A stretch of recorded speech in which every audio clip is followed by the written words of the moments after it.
was allowed to come back in to Makkah from Ta'if under custodianship. Remember, Abu Talib has passed away. He's under huge threat now. Like the Quraysh are really physically, violently threatening the Muslims and the Rasul himself. So the scholars even say here that these are his uncles sleeping either side of him for protection. And they even said that the Prophet was rotating between different houses he slept in Makkah al-Mukarramah. That's why on that night he's in the house of Hani radiallahu anha. But in this riwayah, the Prophet is sleeping at the Kaaba in the Hijr of Ismail. It shouldn't be lost on us that was the favorite location that the Prophet used to rest. He would rest on the semicircular wall. This is where his great-grandfather Ismail and great-grandmother Hajar themselves used to live and sleep in that location. It's not a coincidence. So it's not a coincidence that happens there. And it's also not a coincidence that later in the Mi'raj, the Ascension, he's going to meet Ibrahim right? And we'll talk about that here as well. And again, we hear about the riwayah. So the scholars, to reconcile those who say it was only one night journey and ascension, they reconcile this by saying the journey started at the house of Hani radiallahu anha, and Jibreel brought the Rasul sallallahu alaihi wasallam towards the Kaaba. Okay, so this is how they reconcile between this, and then the chest, his blessed chest, is open, and again out of adab, it is out of adab that the buraq is brought to the Prophet alayhi salatu, and it's described here, and again, not to be lost on us, the Arabic word buraq is from the Arabic word barq, which means lightning. This is a beast, a daba, which is long and white, which can travel at tremendous speed.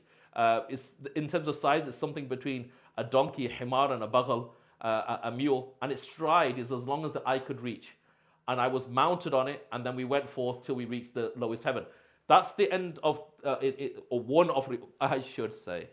There are so many ahadith about Al-Isra wal-Mi'raj that it's mutawatir. Like there's multiple chains of narrations that if you deny, especially the Isra, they say, it's kufr. And with the Mi'raj, it's at the minimum, it's fisk, it's huge disobedience. So in this riwayah, it goes straight on to on the Ascension. Here, now we're going to cross-reference. This is where I'm going to come in and out of narrations just to kind of complement one another. And I am no scholar, and this is a very basic look at it. But in this riwayah, we have, and this is now we're switching to the Sunan of Imam Nasa'i. The Quran spoke about the Prophet ﷺ going from Makkah al-Mukarramah to the holy city of Jerusalem. So you may have thought that was it. That is the night journey. It's just from Makkah to Jerusalem. And that is it. It's a hadith which is mubayyana. It clarifies that there were mawaqif, there were stopping places between Makkah al-Mukarramah and the holy city of Jerusalem. And we're going to take riwayahs, a hadith like this, which clarify that. I was brought an animal that was larger than a donkey and smaller than a mule, whose stride could reach as far as it could see. I mounted it, and Jibreel was with me, and I set off. We have to, out of love, cross-reference here to the Jami' of Imam al-Tirmidhi. Because he mentions here, on the authority of Anas radiallahu anhu, that when the buraq was brought to the Prophet ﷺ on the night journey, he beautifully mentions here it was muljaman musrajan, that it was saddled and it was reined, prepared in the best possible manner. Right? We missed that in the other riwayah, so we're now cross-referencing. But the thing that I'm really after is what happens next. This is a concept which you are now going to see during the entire night journey of the Ascension, that Allah's creation reacts to Habibullah alayhi salam. There is real movement, motion, reaction from God's creation to the Habib alayhi salam. I should also let the cat out of the bag. The whole of creation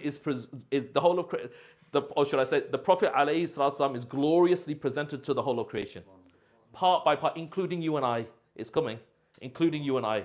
We are presented to, creation is presented to the Rasul, not that he's presented to them. The creation is presented to the Rasul, including you and I. So here we have a reaction, a natural reaction from this daba, this beast. How does it react? It reacts to the point that it starts to shy and move out of its awe of the Rasul, and also just amazement and excitement and love of being around the Prophet. And to the point now, Gabriel, the head of the angels, Jibreel will tell of this beast, and he says, Abi Muhammadin taf'alu hadha, fama rakibaka ahadun akramu ala Allahi minhu. That he says, is it for Muhammad that you would do this? For nobody has ridden you who is more honorable to Allah than him. And then, after being told of, فَارْفَضَ عَرَقًا.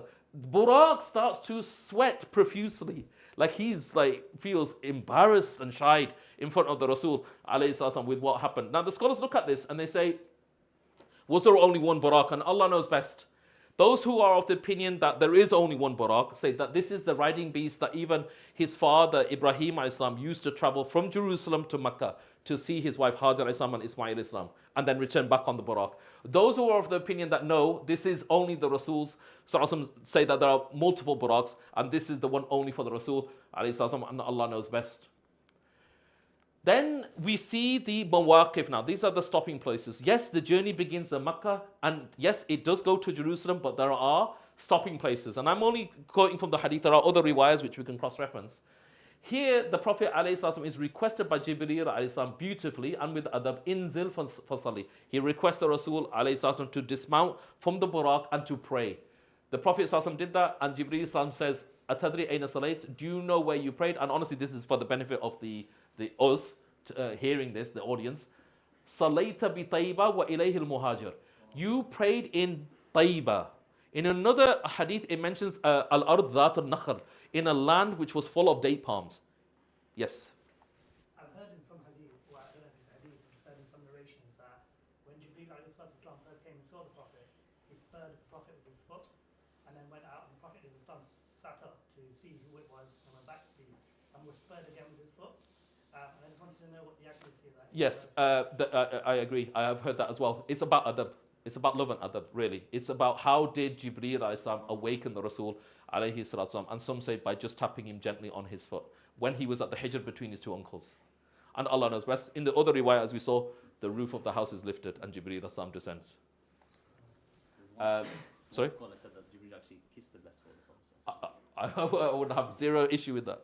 I would have zero issue with that, because when we hear, and again, like I said, we could go on for a while, but just as an example, if you have arguably the most powerful Christian ruler at the time of the Prophet Miraculous, when he, and it's in Sahih Bukhari, if people want to see it, it's early on in Sahih Bukhari, I think it's hadith number 7, very early on, he says, the way that Abu Sufyan had described the Prophet, he said, this is the final messenger of God. If he was here, I would wash his feet. This is the head of the Christian church at the time of the Rasul. And he said that the man you're describing, he will take over the land under my 2 feet.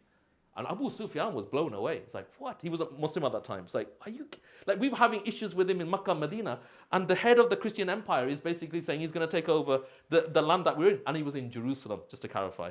Just some qadr Allah in there. Here, the Prophet, but what's sweet about this is, it mentions here, wa ilayhi al-muhajir, and I should mention this, the night journey and the ascension took place before the hijrah.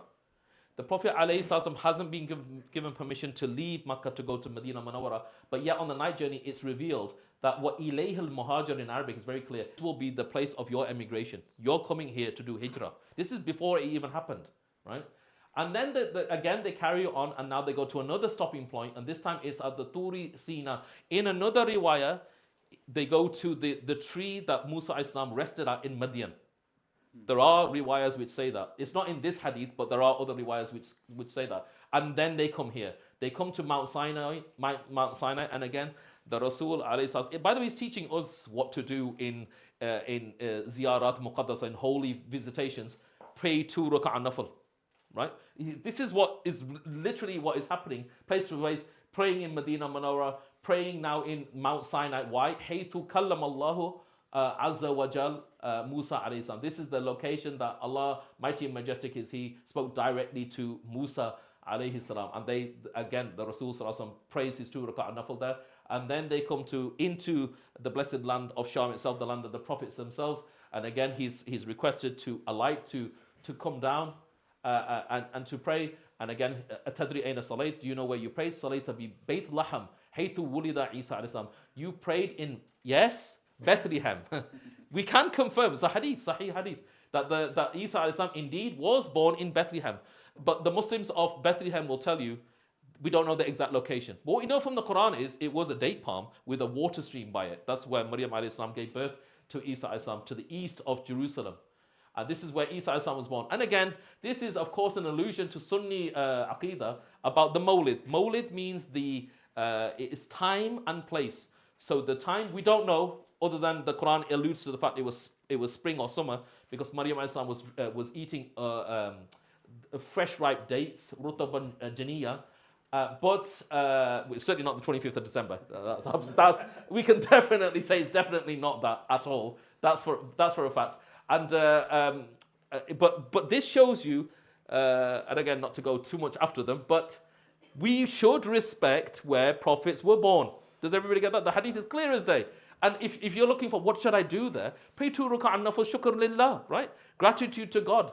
That this is the location where the Rasul was born. I'm saying this because you have the library of Makkah, which is the birthplace of the Rasul alayhi salatu wasalam, and there's big signs saying don't come here. Well, I'm glad the sign's there because it tells you it was here, right? So that's why I find it quite funny. And go there and pray 2 rak'ah. And this is the actual son of the Rasul alayhi salatu wasalam. And then there is a point where the Prophet alayhi salatu wasalam will actually pass by the grave of Moses, of Musa alayhi salam, before he enters into Jerusalem. I find this incredibly sweet. Because for those of you who know, Musa alayhi salam didn't get a chance to pray in Jerusalem. He didn't get a chance to pray in Bayt al-Maqdis because when Allah commanded him to tell Bani Israel to enter Jerusalem, they said, we're not going in. Other than 2 men, Rajulan, 2 men who said they would do it. And for that, Allah made them wilder in the wilderness for 40 years.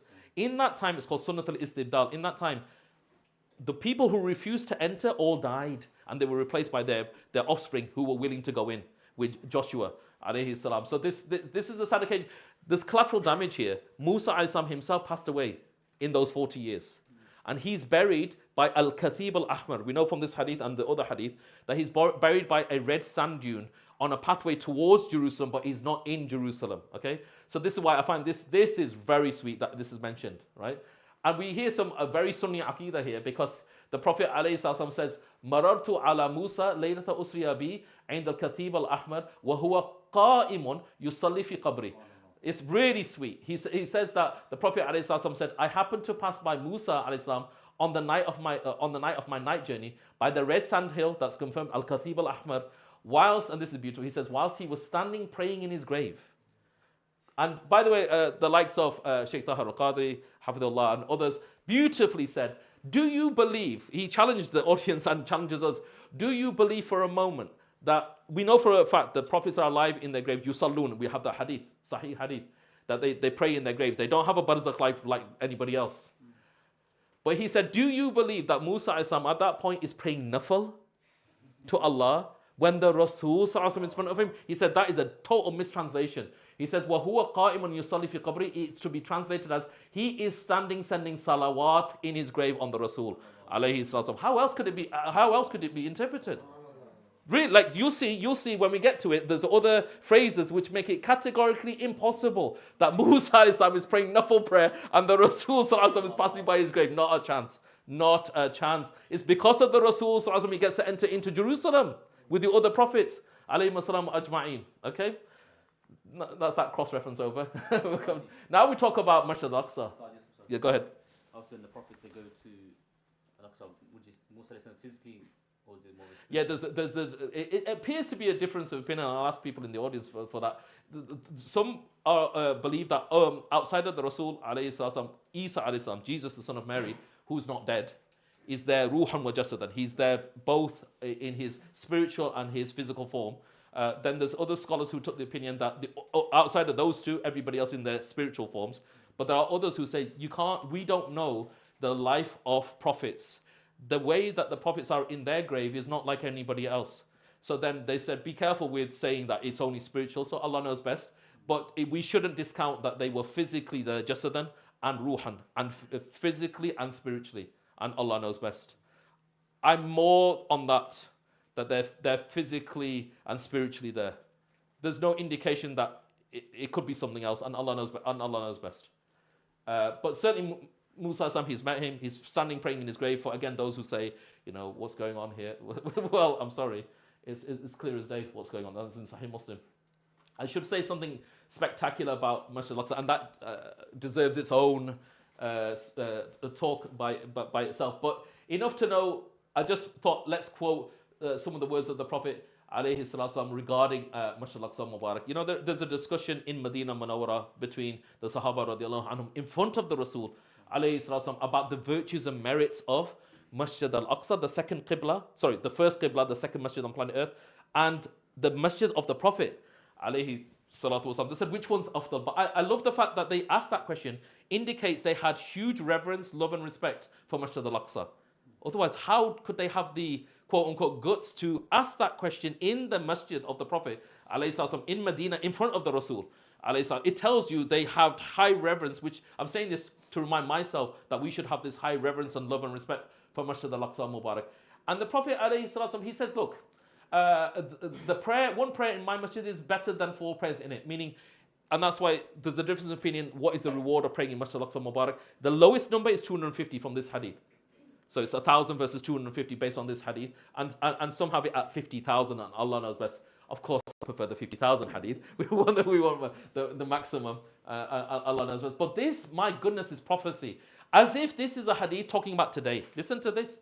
So, surely there will soon come a time for a man to have land equivalent to his horse's rope, let's say 50 centimeters, from which he can, I missed the word, sorry, see Bayt al-Maqdis will be better for him than the whole world. Meaning that, and by the way, if you speak to our Muslim brothers and sisters, the Murabitun of Masjid al-Aqsa, the protectors of al-Aqsa, they have been offered millions to leave. They will never leave. They say, we die here. Our children live here and die here. They have no intention of leaving. They know this hadith all too well, by the way, just to clarify in case, oh, well, what's going on. But the Rasul said in another riwayah, it says, if I back it up, sorry, how he said it's beautiful. He says, خَيْرٌ لَهُ مِنَ الدُّنْيَا وَمَا فِيهَا. That it's better for him than the dunya, وَمَا فِيهَا, and everything in it. What is? To stand in a location where you can, I'm going to indicate it, where you can look at Masjid al-Aqsa Mubarak is better than the whole dunya and everything in it. And the Rasul also said, "Man arada minkum an yandur ila buq'atin min buq' al-jannah, falyandur ila Bayt al-Maqdis." If any one of you want to see a place of paradise on earth, let that person look at Masjid al-Aqsa.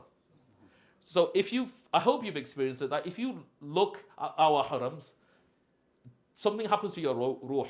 And if it doesn't, may Allah give us that stirring and that feeling, because there is no doubt something going on. There's no question about that. That's what the hadith that I just mentioned here. And here, something really to think about. I should mention, for those who've heard me speak about Masjid al-Aqsa Mubarak, you should be aware that when the Prophet ﷺ was asked by Maymuna bin Sa'ad radiallahu anha, what is the legal verdict of Masjid al-Aqsa? And the Prophet ﷺ, he said, it's Ardul Mahshar wa Manshar.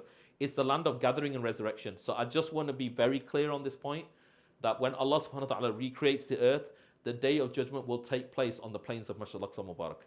That is the dominant opinion by far. There's some who say Arafat, but honestly, this is the dominant opinion, that the resurrection itself takes place at Masjid al-Aqsa al-Mubarak. And just to drive that home, how our pious predecessors understood this point, the Dome of the Rock Masjid is uniquely 8-sided. There's no masjid like it in Islamic history where we had an 8-sided masjid like this. And the scholar said the reason they did that architecture, it was divine. It was to indicate that there will be the indication or symmetry that we heard in the Quran, that on the day of judgment, Allah's throne will be held up by 8 mighty angels. Does everybody get that? It wasn't lost on them. That symmetry wasn't lost on them, right? They understood that where they were in the holy city of Jerusalem, Al-Quds al-Sharif, they were at the place of resurrection itself. The day of judgment itself will take place here. Other wondrous things happen here.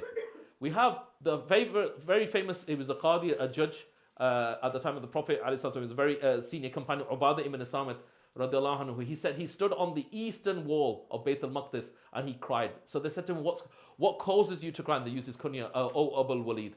He said, it was from here that the Messenger ﷺ informed us that he saw hellfire. Because, again, we just don't have time, but the Rasul ﷺ saw people being punished in hell. He saw people being rewarded in Jannah. He saw incredible things, but you should understand that that is such a revered land where Jerusalem is. In Arabic, you can translate it even as Jarus-Salam or Darus-Salam. It's the abode or neighborhood of peace, or we call it Al-Quds al-Sharif, the holy city of Jerusalem, named after Allah's name, Al-Quddus, the Holy One. That even, I'll give you an example, a flavor of how serious and majestic and important that place is, that one of the wives of the Rasul, Safiya bint Huyay, radiallahu anha, after the Prophet ﷺ passed away, she stood on the Mount of Olives, and she was formerly a Jew who accepted Islam and was and is one of the wives of the Prophet ﷺ. And she stood on the Mount of Olives, which you can see Masjid Al-Aqsa from there, by the way. She stood on the Mount of Olives and said, it's from this location that the people of the right and the left will be separated. It's the maqam of the fasl itself, that people, may Allah protect us, to be on the right, the separation will take place there. That those going to Jannah and those going to Jahannam, may Allah protect us. So these are wondrous things that are happening. We have in this riwayah that the Prophet, this Sahih Muslim, that the Prophet ﷺ said, I mounted it, the Buraq, and it came to Bayt al-Maqdis in Al-Quds, the holy city of Jerusalem, then tethered it to the ring of the prophets that used to tie it to. So we talked about the eastern wall. This, we understand it as, we call it the Ha'it al-Buraq, the wall of Buraq. You can Google this and have a look. This is where modern day Jews on the other side of that wall call it the Wailing Wall. So for Bani Israel, they call that the Wailing Wall. They see that as the old wall of the Temple of Solomon, Sulaiman al-Islam, and that's where they pray. But on the other side of that, we call it the Ha'it al-Buraq, the wall of the Buraq. Why is it called the wall of the Buraq? Because this is where we believe Buraq was tied. Does everybody get that? And there's, I kid you not, within Masjid al-Aqsa, which is a massive rectangular haram, there is a Masjid al-Buraq. It's literally, so it's, if I was looking at a map and the Qibla is that way, it's at the front and to the right is Masjid Buraq next to the western wall, what they call the Wailing Wall. We call it the wall of the Buraq. Here it says that the Prophet ﷺ said that tethered it to the ring of the prophets that they used to use. And again, that goes back to the Buraq was ridden by others, and Allah knows best.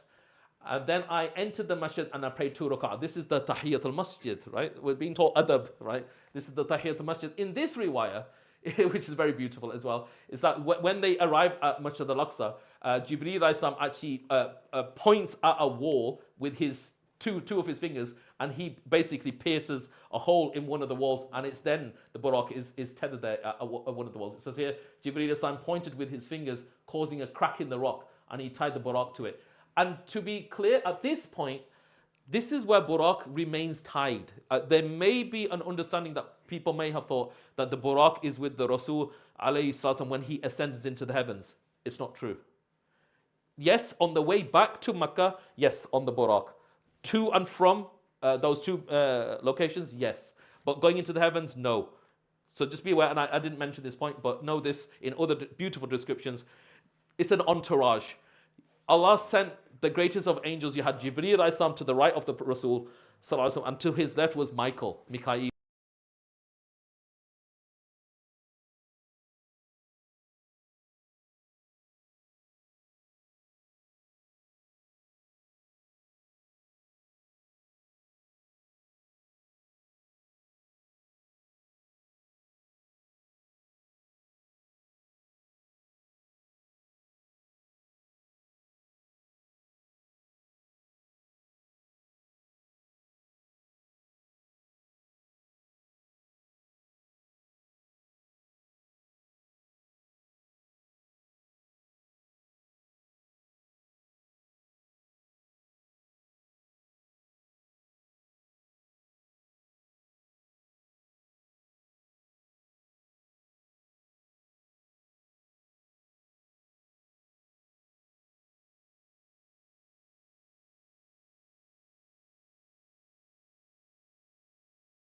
Because we live in that society where we can be befooled.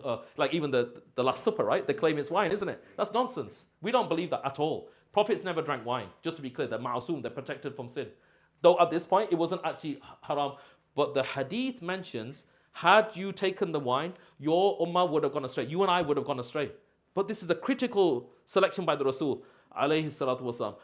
And there's another riwayah that water was presented. And they said that had he taken water, parts of this ummah would have drowned. Right? There's different riwayahs. I'm just picking some. Like I said, there's multiple riwayahs. Now we go back here. This is about adab, subhanAllah. Honestly, those who know Arabic, it is next level here. The Prophet ﷺ says, ثُمَّ دَخَلْتُ بَيْتَ الْمَقْدِسِ. I then entered Bayt al-Maqdis, And Maqdis, you have to understand, it means the masjid of sanctity. What does that mean? It means place of purification. It's a place you go there, pray there, come out, and you have your sins forgiven.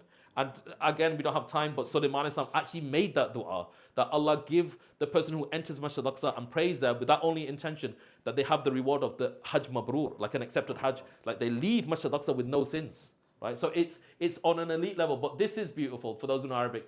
فَجُمِعَ لِي الْأَنْبِيَا. All of the prophets were gathered li for me. This is adab. This is why I reverse what I said earlier, that the Prophet was presented. No, the universe, the cosmos, Allah's creation was presented to the Rasul, as we're going to find out in a moment, where it categorically says, alludes to that. So the prophets are gathered for me. So it's not like, oh, they gather here normally and the Prophet just on that one occasion happened to join them there. You're joking. Not at all. They only gathered for him, alayhi salatu wasalam, right? And this is also sweet adab. فَقَدَّمَنِي جِبْرِيلٌ فَأَمَمْتُهُمْ. That Jibreel alayhi salam, he brought me to the front of the masjid and I was their imam. And there's lots to unpack there. But know this, that again, this is before we know about adhan. Okay? Adhan is revealed in Medina, isn't it? But there are riwayats categorically that indicate that the first adhan called, are you ready? Is the Archangel Jibreel alayhi salam. He calls it in Masjid al-Aqsa.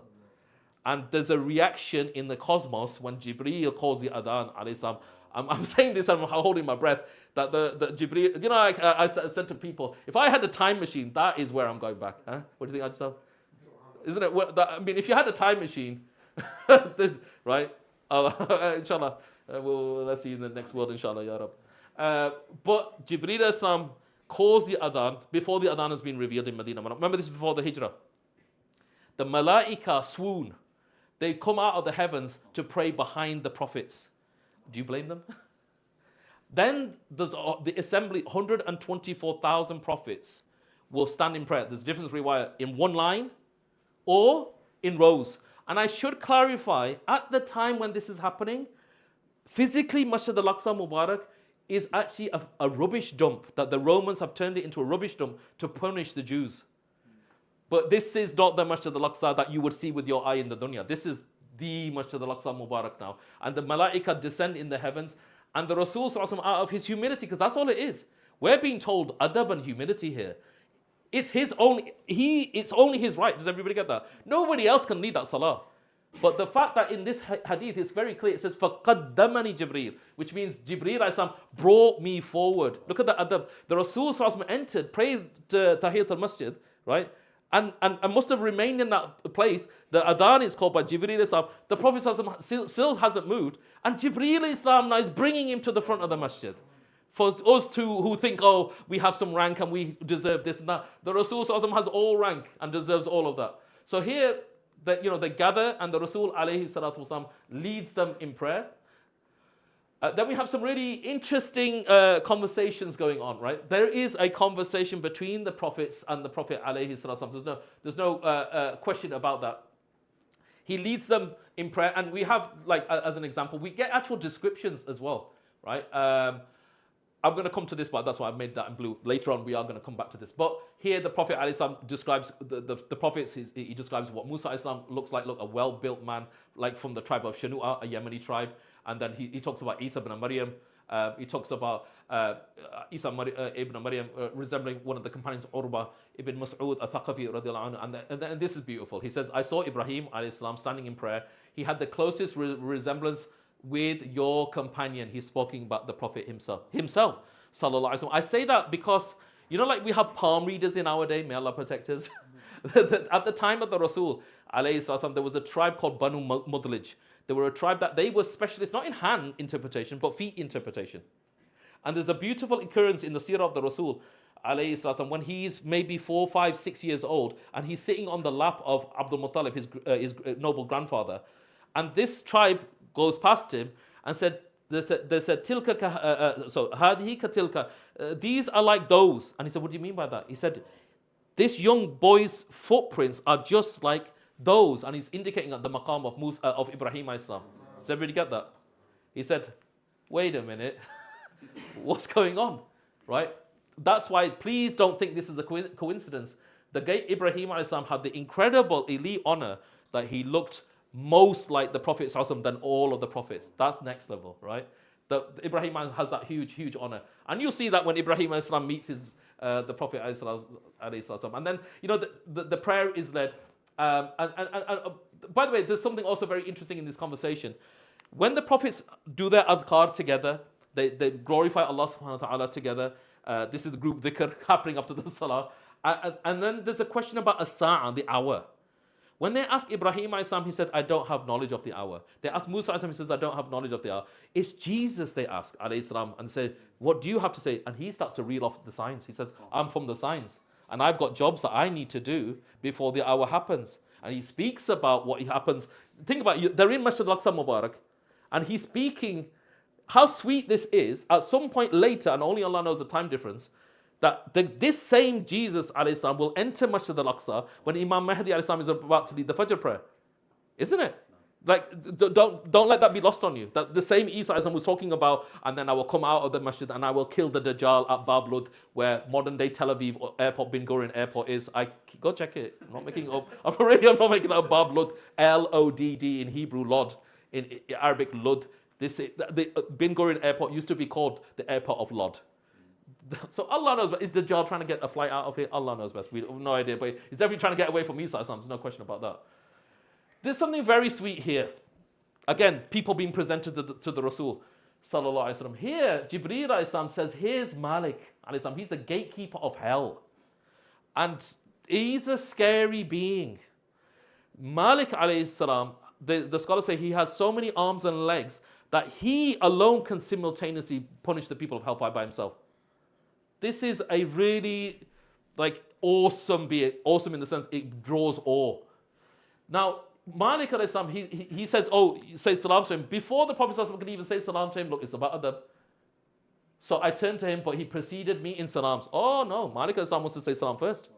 Immediately. The other riwayah about this, which should be mentioned, Jibreel alayhi salam says, this is Malik, he's the gatekeeper of hell.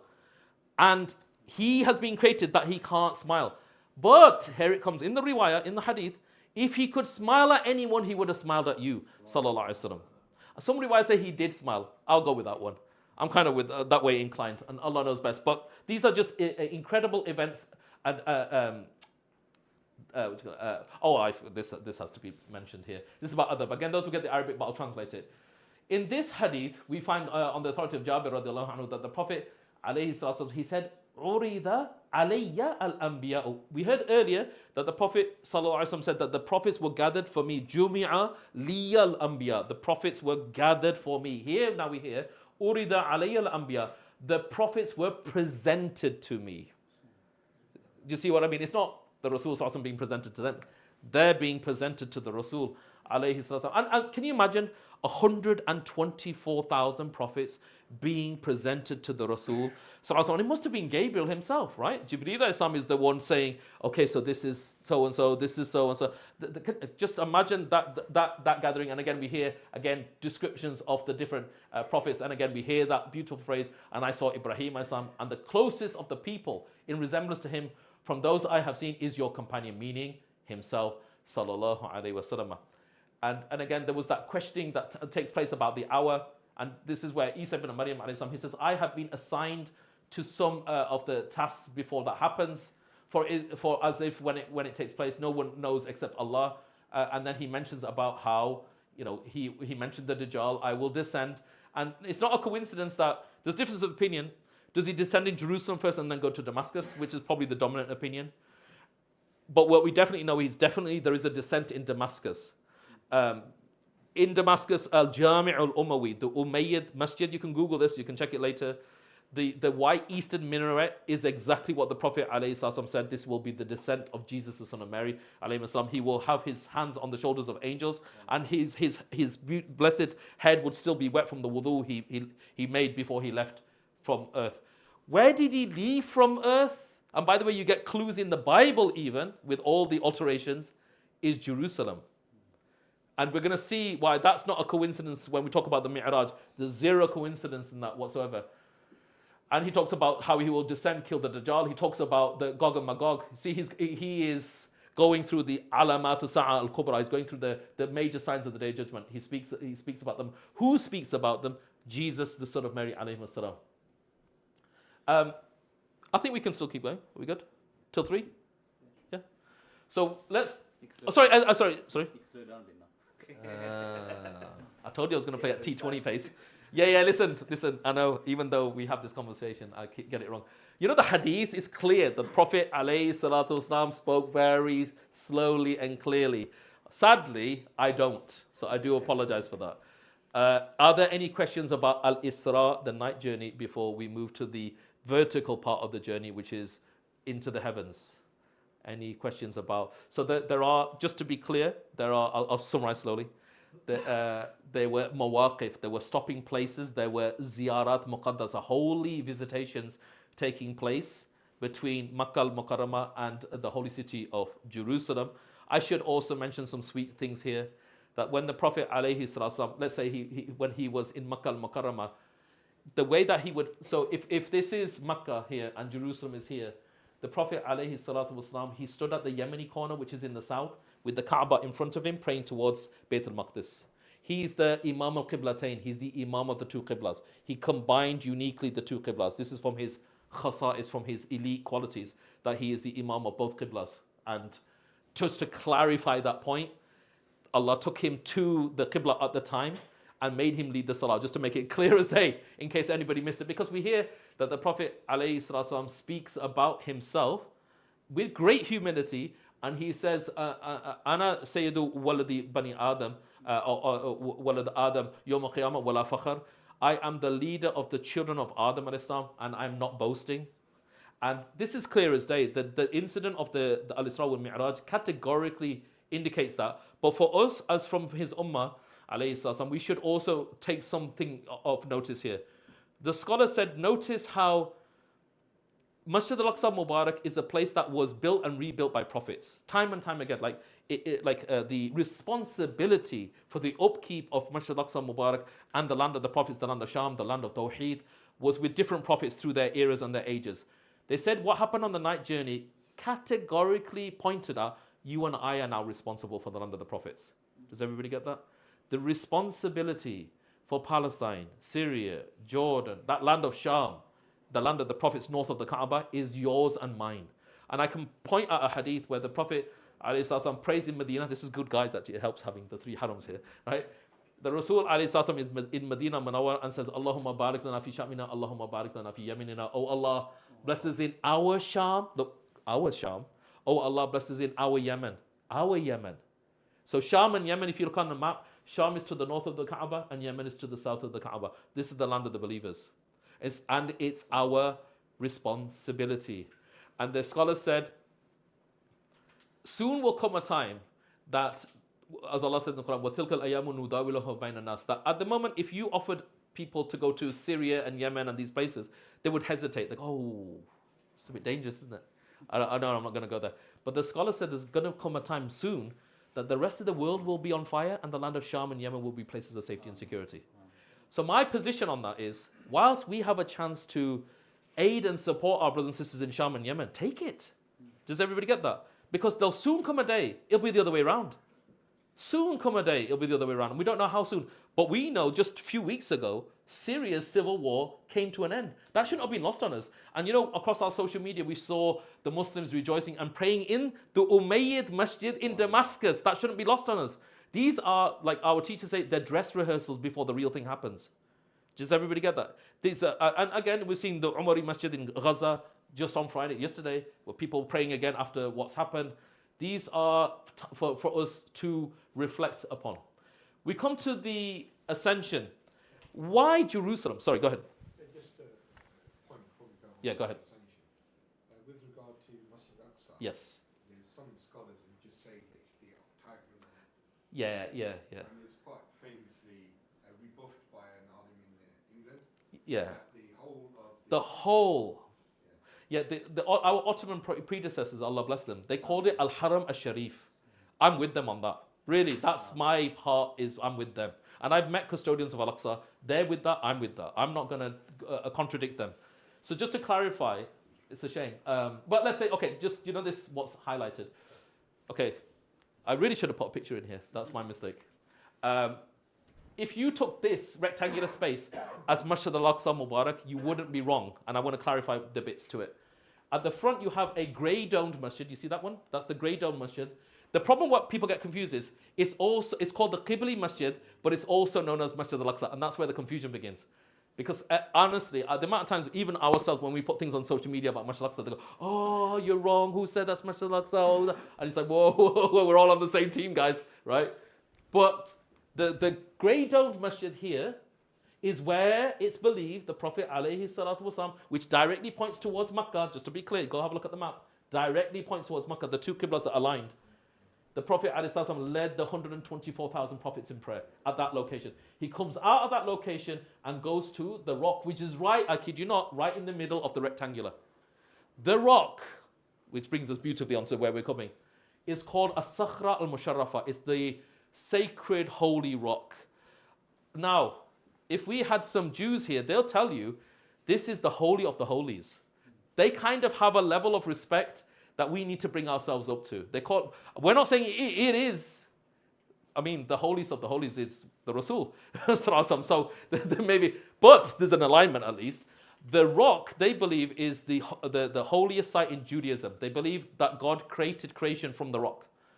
It's not our position. I'm just saying it's their position, right? They believe that, again, their position, not our position, that Ibrahim as-salam was willing to sacrifice Isaac. For us, it's Ismail as-salam in Mina. They believe the sacrifice was to take place on that rock. For them, that is the center of the Temple of Solomon.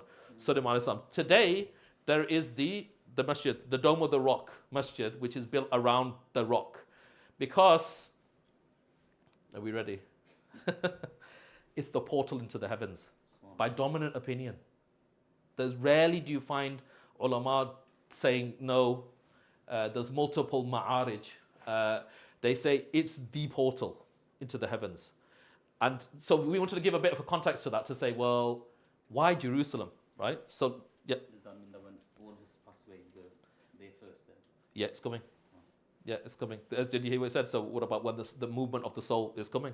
Really? Get ready. If you didn't know this, get ready.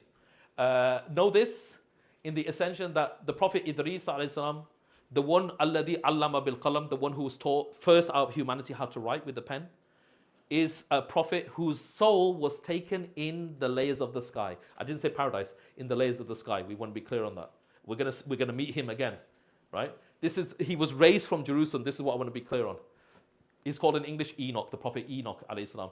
Prophet Isa alayhi salam, again, like I said, there's even some clues left in the Bible that Isa alayhi salam was raised from Jerusalem. We believe that. Yes, we agree. But maybe what people didn't notice is it's from the rock. And we're going to get to it.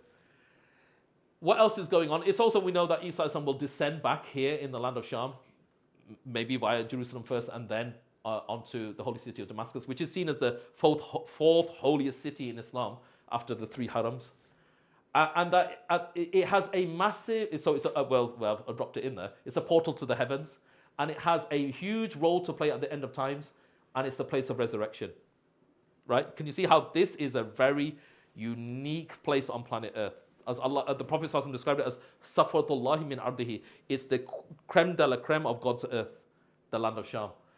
I just want to clarify here that Allah says about Himself, subhanahu wa ta'ala, min Allahi dhil ma'arij.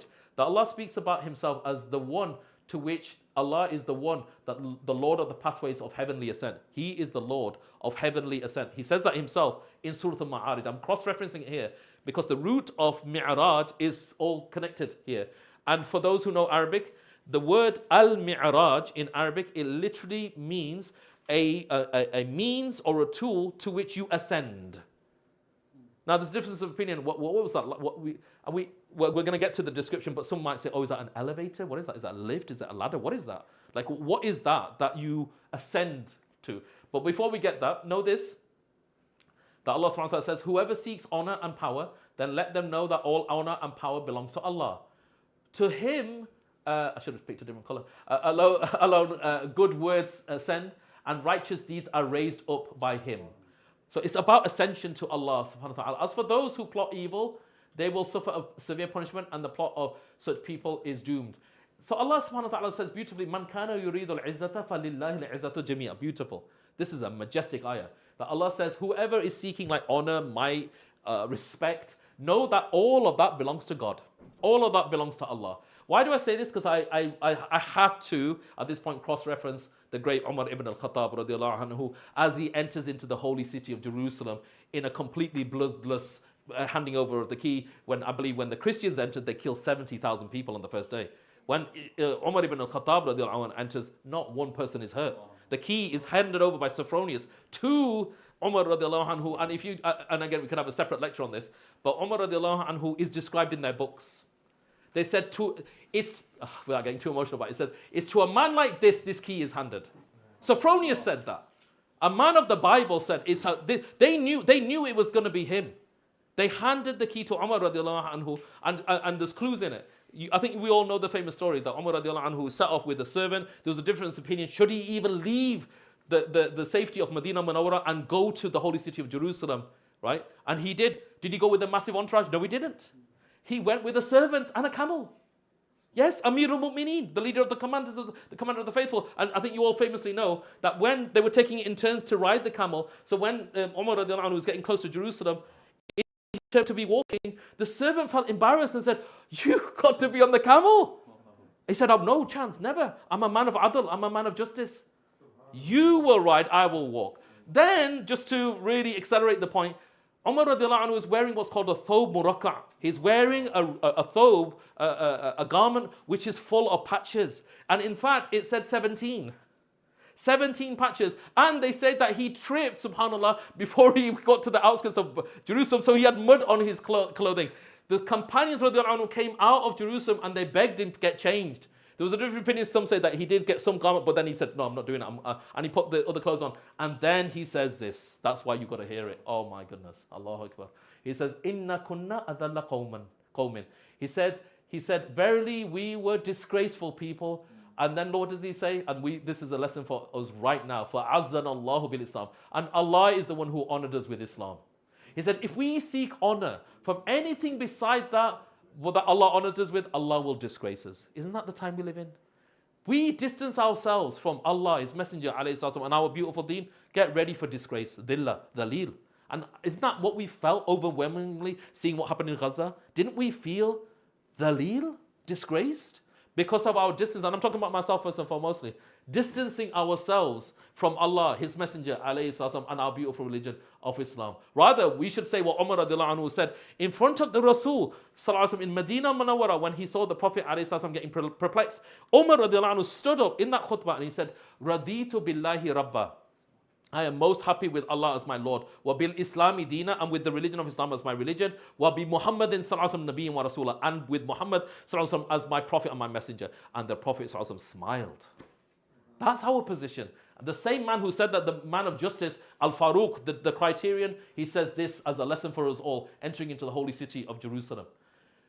The idea of ascension, again, we don't have time, but I just want you to be aware, and it's in your notes, that there is daily ascension of deeds, weekly ascension of deeds, and an annual ascension of deeds.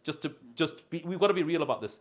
Daily, Fajr and Asr. We have a hadith categorically that shows that the Prophet ﷺ, he spoke about how angels gather fi salat al-Fajr wa salat al-Asr when we're praying Fajr prayer and praying Asr prayer. To the point the scholar said, Asr and Fajr might be counted twice for us because there's a changing of the angelic guard.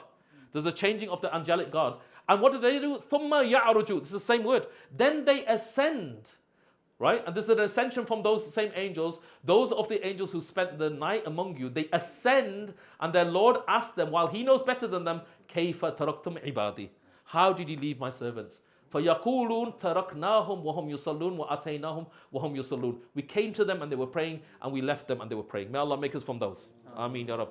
Right? So that's why they say Fajr is counted twice, Asr may well be counted twice. But these are, if you look at spiritual masters, look carefully, after Fajr and Asr, they're doing specific adhkar. They're not getting off, they finish their Assalamu alaikum wa rahmatullah, Assalamu alaikum wa rahmatullah, and they're running off into dunya. I never saw that, did you? Like, be honest, think about your teachers, spiritual masters you've sat with. Did they really do that? I never saw that. Wallahi, I never saw that. After Fajr and Asr, they're not moving. They are doing adhkar. They know this hadith all too well.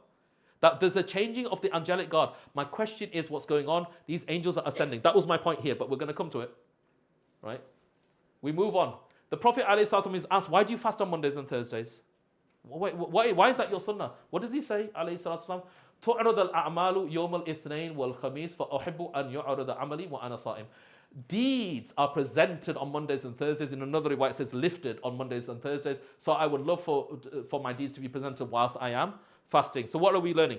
On a daily basis, our deeds are lifted and presented at Fajr and Asr. We're learning also on a weekly basis, bi-weekly basis. This is the divine calendar, right? It's on Mondays and Thursdays, okay? Sha'ban, the month ahead of us, the Prophet ﷺ warned us. He said there is a month that people neglect between Rajab and Ramadan. It is a month in which actions are raised to the Lord of the worlds, and I love for my actions to be raised whilst I am fasting. Because he was asked, why do you fast so much in Sha'ban? Right? Is everybody getting it? Seeing this? The deeds are being lifted, and the Rasul ﷺ is sweetening those deeds through his fasting. Alayhi salatu wasalam, right? So we're seeing it's twice a day, twice a week, and annually in the month in front of us, Sha'ban. May Allah give us tawfiq. So we should have opened with the dua of the Rasul when he says, Allahumma barik fi Rajab wa Sha'ban wa ballighna Ramadan. Oh Allah, bless us in Rajab, the month that we're in Sha'ban, the month ahead of us, and give us lifespan to reach Ramadan. Ameen, Ya Rabb. Okay, so descriptions of the Mi'raj. What is it? We do have descriptions of it. It's described like this. The Prophet ﷺ is in riwayat, it says, he described it was brought the ladder by which the spirits of the children of Adam and Islam ascend. The arwah of the children of Adam and Islam ascend, meaning when they're at the point of dying, that is the ladder. It's a ladder, right? And we're going to cross-reference it in a minute. And it's now we have a description. Creation never saw a more beautiful object. It had alternate stairs of silver and gold and came down from the highest and amplest garden of paradise. Jannat al-Firdaus, it goes up to Jannat al-Firdaus, the highest level of Jannah. It was encrusted with pearls and surrounded with angels on its right and left. Okay, well, I've given the reference there. Here's another one. The Messenger of Allah ﷺ said, a ladder was brought to me, finer than any I have ever seen. It was that to which the dying man looks when death approaches. Okay, so what's going on here? I haven't personally been in a room where somebody's passed away in front of me, but people often describe that as, it looks like as if their eyes roll up, right? Because they say, because the soul enters from the top of the head, and there's also, they say, but the eyesight looks towards Jerusalem, Al-Quds al-Sharif, because they're going towards the Mi'raj, they're going to the ladder, okay? Now you might say, if this is such an amazing thing, don't the children of Israel and the Christians talk about it? Like, this sounds like a really important thing, right? So remember, the Jews already revere the rock. I told you that already. They already they wouldn't. I think it's Yom Kippur, the Day of Atonement. There's a holy day in the Jewish calendar where only the head Jewish rabbi was allowed to enter into what they believe was the presence of God by standing on the rock. Only once a year, and only could be one man. Right? It's like there's some semi-truths. Like what you could have got, or they could have gone on to say is there's a point of ascent. And now, for those of you who might remember this from your RE classes, I don't know, have you heard of this? Jacob's Ladder. I don't know if you remember that. I remember being taught this in primary school, in a Christian school, right? Jacob, and we mean here by Yaqub al-Islam, had a dream in which he saw this. And I'm quoting now the book of Genesis. And he dreamed and he behold a ladder set up on the earth, and the top of it reached to the heaven. And behold, the angels of God ascending and descending on it. This is Genesis, just to clarify. They call this Jacob's Ladder. In Hebrew is called Sulam Yaqub, which is just like the Arabic. That's exactly how we'd say that in Arabic. Sulam Yaqub, which would be the ladder of Jacob. But I would say it's the ladder of the Rasul, isn't it? Sallallahu Alaihi Wasallam. He was probably just, he dreamt about it. The Rasul Sallallahu Alaihi Wasallam actually ascended it. Okay. There's ranks, there's differences. I'm not trying to disrespect the other prophets, just to be clear. Alayhim assalam ajma'in. Okay, so there's so many different riwayas about this. I've used as the base hadith the one that they say is arguably one of the most authentic accounts by Anas ibn Malik radiallahu anhu. This is from Thabit al-Bunani radiallahu anhu, that Anas ibn Malik, who served the Prophet alayhi salam, remember, for 10 years in Medina Munawwara. He gives a description. He says, I was brought, he brings it back to the beginning of the night journey. I was brought al-Buraq, so it was brought to the Rasul. I see mistranslations that the Prophet went to Buraq, get off. The Buraq was brought to the Rasul, alayhi salatu wasalam, and it was long and white animal, larger than a donkey but smaller than a mule, who could place its hoof a distance equal to the range of I should have said vision, it's a mistranslation, right? And then we talk about how it was tied, I mounted it and came to Bayt al-Maqdis in Al-Quds, then tethered it to the ring that the prophets had used before. Then I entered Masjid al-Aqsa and prayed 2 rak'ah. This is the Tahiyyat al-Masjid. Then I came out and Jibreel brought me a vessel of wine and a vessel of milk. Because what we're doing, we're cross-referencing between different ahadith. So I'm quoting that hadith in its full. And then I chose the milk, and you have chosen the natural state. I put a little note here just to myself and others that there's a danger in what comes next, that you start to think that the order of the prophets that we're about to see is order of rank. It's not. It's not. Because then you have to ask yourself a question. How come Nuh alayhi salam's not in the 7 layers? He doesn't get mentioned. And yet Nuh alayhi salam, we know categorically is in the super 5 prophets. So it's not about rank. The other thing I must warn myself first and yourselves, we're not talking about Jannah. The Arabic word uses as-sama. It means firmament, sky, heaven, but not heavens as in Jannah, right? Modern day scholars even translate it as dimensions, for those of you who are into that, right? Multi-dimensional universe. They might not be wrong, actually. The Night Journey and Ascension actually does point at where we live in not a universe, but a multiverse. So where will Barzakh lie within that? Say again, sorry? Where will Barzakh lie within that? Between that multi and our universe? Allah knows that best. part of Barzakh, or? No, but what we know about the word barzakh, it means boundary. It is the boundary limit between our world and the dunya, which, by the way, dunya, it means the lower life. Really, in Arabic, it doesn't mean this world. It means the lowest life, the thing that we can perceive now. Al-akhirah is the eternal life yet to come, but the barzakh divides the two. So that we closer to where the prophets are? What is? Sorry. Barzakh. Is that in between the dunya The life of the prophets in the barzakh is not the life we have. It's just clear as day. There's no way their life is like our life. It's not. No, what I'm trying to say, so Yep. for example, what you're saying is we have the dunya, Yes. we've got this a layer in the middle, then we've got the heavens on top. Okay, if you So want to maybe go the there, barzakh- okay, how about this for, like they say, like the only phrase I can use is we don't know scale. Like, we don't know scale. I want to warn you. Like, for example, if I said, how do I compare to the known universe? You'd be like a speck. Like, we don't know scale. And we know that Allah is constantly expanding the universe because of the sheer amount of angels being constantly created. It's expanding, right? So we can't, I don't know unless anybody remember, does anybody know that if you went at the speed of light, how long it would take you to get to the edge of the known universe? I think it's millions of years. I could be wrong, but don't quote me on that. But I think it'll take a tremendous amount of time to do it, right? How about this for we don't know scale? The Prophet ﷺ is narrated to have said the known universe, dimension layer 1, is like, and this is where the scholars talk, this is like concentric circles, that the other dimensions are around it, and concentric circles around it, is like a ring of iron which is thrown in a desert in comparison to size to the layer above it. And guess what? It goes on and on. So that the 5th is like that to the 6th is like that to the 7th. The 7th is like that to the kursi, and the kursi is like that to the arsh. We don't know scale. Wallahi, we don't. Let's be really humble about this point. We have no idea what scale looks like. And you get some allusion to this when we go through, there's little gleanings that you hear, and how the Prophet ﷺ measures it out by journeying. Like, what is the distance? We don't know scale. Like, we really don't. But the scholars point out, they say, look, there's some underlying themes between the 8 that are mentioned in the layers of sky and the Prophet ﷺ. There's underlying themes: rejection, hardship and grief, and migration. Because remember, the Prophet ﷺ is going through the most difficult time. So he's meeting his brothers and forefathers who went through similar things. Right? This is bringing comfort to the heart of the Rasul alayhi salatu wasalam, meeting them. Okay? We can pause there if you want. Should we pause too? Yeah, I think it's a good time to pause. We'll pray. Yeah, we'll pause there. And the Prophet ﷺ said, As-salatu mi'rajul mu'min, isn't it? Prayer is the ascension of the believer. So let's pray. And it's Asr. What did we just talk about? Asr, ascension of deeds, right? So good time to pray. And we should have a good adhan, isn't it, as well? Like Jibreel alayhi salam.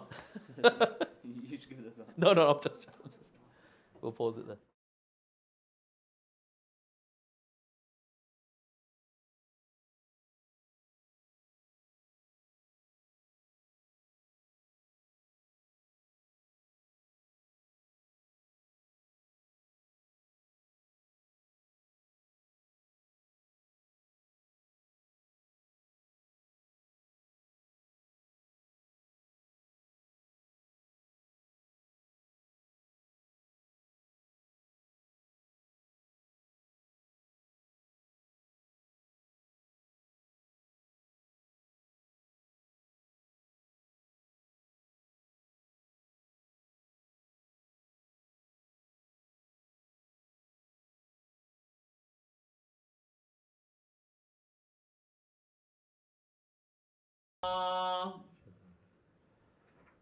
أشهد أن محمدا رسول الله.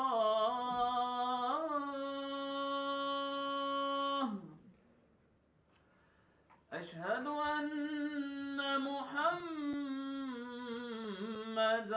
رسول الله.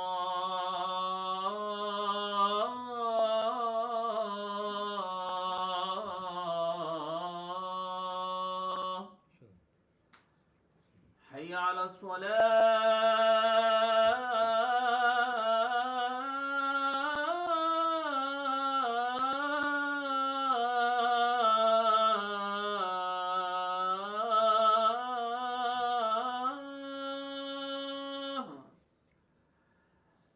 حي على الصلاة.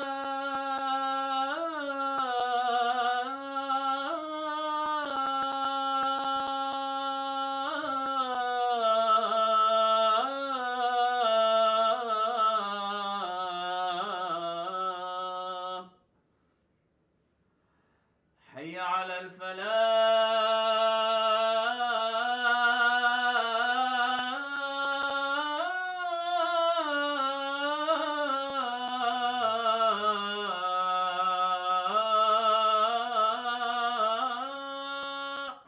ما شاء الله. حي على الفلاح.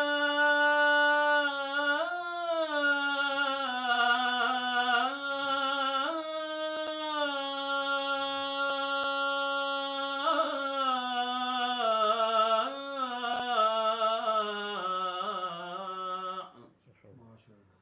الله أكبر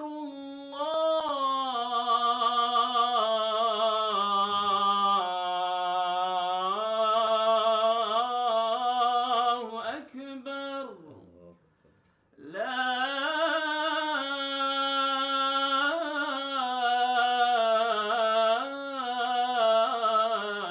إله إلا الله.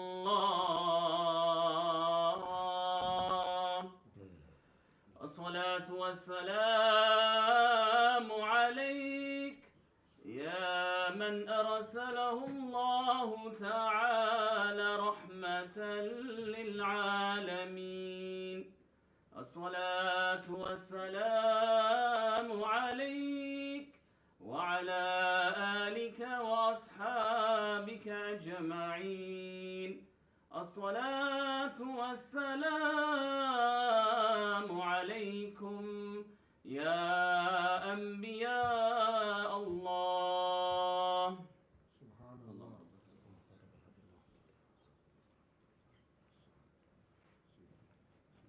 على رسول الصلوات.